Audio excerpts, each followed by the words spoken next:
Tahasang ibinunyag ng Philippine Coast Guard ang dalawang vlogger na sangkot umano sa coordinated at malisyosong fake news campaign sa social media na nagtatanggol sa China sa issue ng West Philippine Sea. Sa pagdinig ng Tri-Committee sa Kamara, pinangalanan ni PCG Commodore J. Tariela ang mga vlogger na sina Ana Malindog Uy at Ado Paglinawan na nagpapakalat daw ng misinformation na pabor sa China at layong siraan ang posisyon ng Pilipinas. Sinabi ni Tariela na ang kanilang ginagawa ay sinisisi umano ang PCG sa komprontasyon sa WPS, dinedepensahan ng Philippine Offshore Gaming Operator sa Pogo at itinatanggi ang presensya ng Chinese spies. Ito po ay gawa-gawa lamang daw nung panahon ni Pangulong Noynoy Aquino at wala naman daw po tayong basihan. Secondly, they always downplay the 2016 Arbitral Award. Hina-highlight nila na despite of the 2016 Arbitral Award, which is internationally recognized as a landmark victory for the Philippine government, they always downplay this, saying it is very difficult for this current administration to get the support of the international community because it cannot be reinforced. The second one is, we're the one escalating the tension. Kung makikita po natin ang mga posting ng mga tao na to, lagi nilang ang sinisisi ay ang Philippine Coast Guard. Kami daw po ang bumangga sa China Coast Guard. Kami daw po ang dahilan kung nagdala ng mga isda doon, kaya nagkaroon ng gulo sa Baho de Masinloc. Certain Miss Ana Malindog Uy, she said, with regard to Pogo, ano daw ang sabi ni DASA, upgraded ang Pogo seriously? Last August 6, 2024.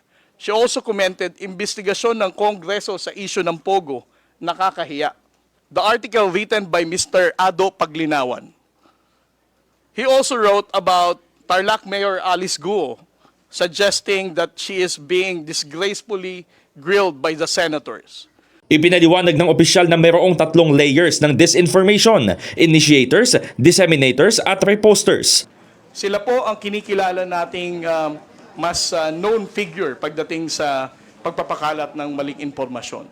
We call them initiators because if we're going to trace the misinformation and fake news about West Philippine Sea, sila ang pinakaunang mga tao na nagpakalat ng maling impormasyon na to. The next level is what we call the disseminators. Marami po tayong trolls sa social media na soulless account. Alam po nating wala silang totoong identity, newly created ang account, but these disseminators are being used by the initiators to spread this initiated information na mali. Ito po mga reposters ay kapwa po natin mga Pilipino.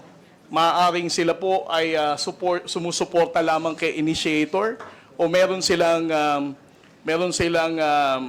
sinusuportahan na politiko na umaayon dito sa narrative na ito na mali naman. Ang biktimaan niya rito ay ang publiko dahil mayroong mga naniniwala na walang West Philippine Sea o di kaya'y inuudyukan lamang ng Amerika ang Pilipinas. Nababahala naman si Manila 1st District Representative Ernix Dionisio sa ipinresenta ni Tariela at iginiit na dapat isiwalat ang pro-China vloggers.